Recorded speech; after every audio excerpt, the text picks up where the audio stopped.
Get ready, start.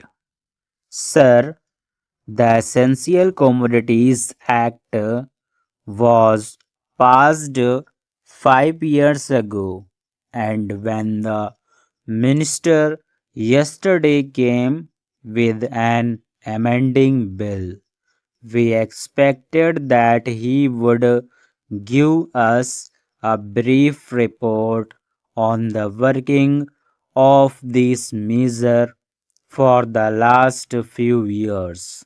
But unfortunately, we are kept in the dark in regard to the exact working of the act and the nature of the difficulties the minister is facing. Sir, as far as I know, many of the provisions of this enactment have been observed more in violation by his agents at the state level. The food minister may be very earnest, may be very able, and may be very anxious to see that the various provisions of the Act are implemented in the most effective manner at the state level, but unfortunately, his agents at the state level are not equally enthusiastic or equally anxious to observe the provisions of this enactment. The most important objectives of this enactment are to control the supply and distribution of commodities and to maintain a stable price level. In regard to both these aspects, I am afraid that the government has failed to realize the objectives in view some time past when there was scarcity of food grains. Attempts were made to make procurement from certain wholesale merchants and from rice mills. In my own state, I know of many instances of such procurement where, after making known that certain things had to be done and certain steps had to be taken by the merchant community, nothing was done. Later on, by the government, when they found that these very orders of the government were violated. As a result of the violations, there was a consequent rise in the price of food grains. In respect of other commodities like iron and steel, paper, etc., we see a lot of speculative activities, but the provisions of the Act have not been brought to bear on them.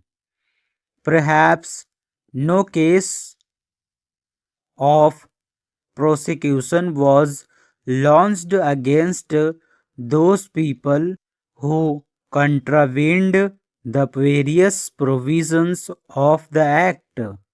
We are interested to know in how many cases the government have taken steps to prosecute individuals who have violated the various sections of the Act.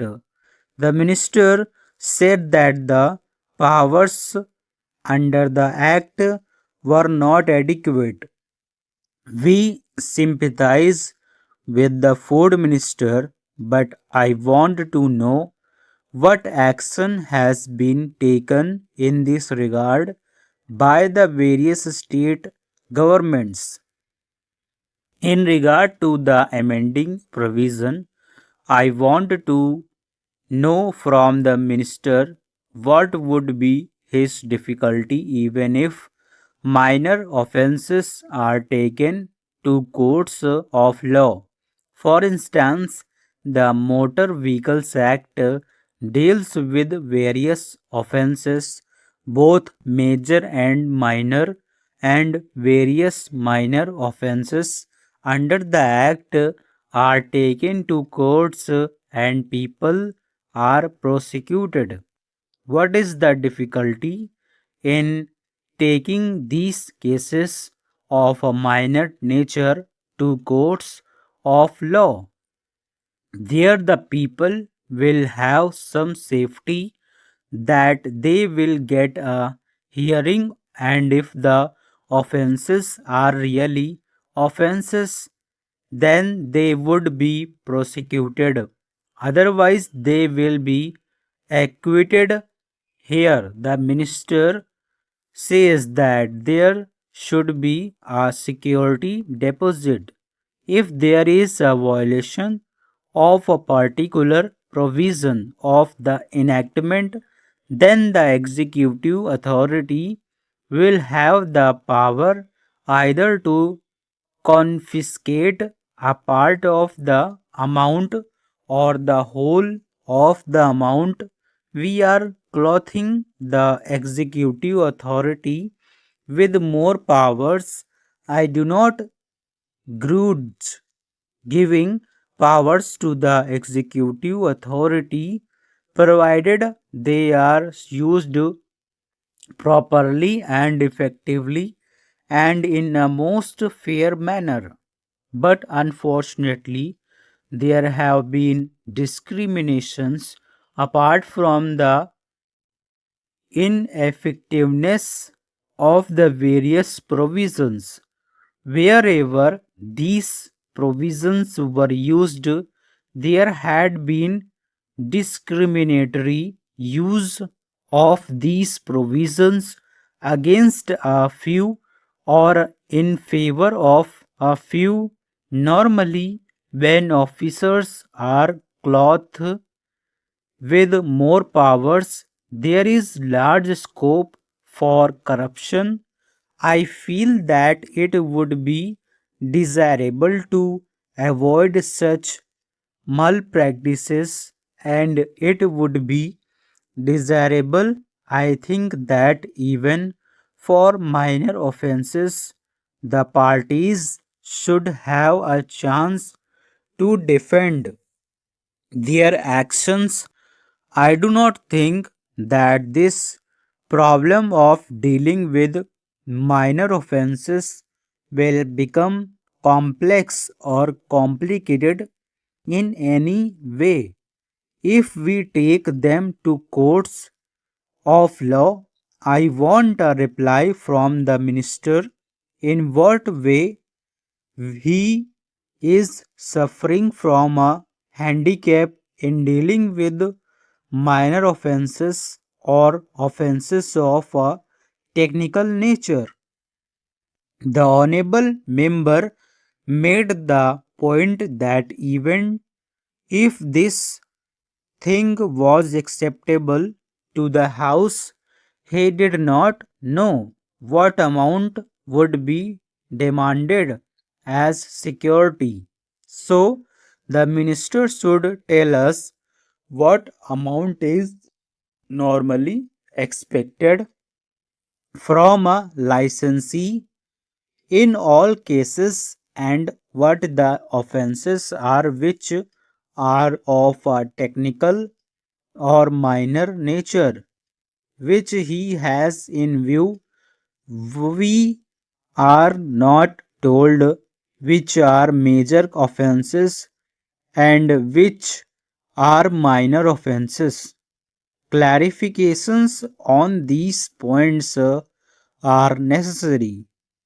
I wish that the act which came into effect long ago was implemented properly.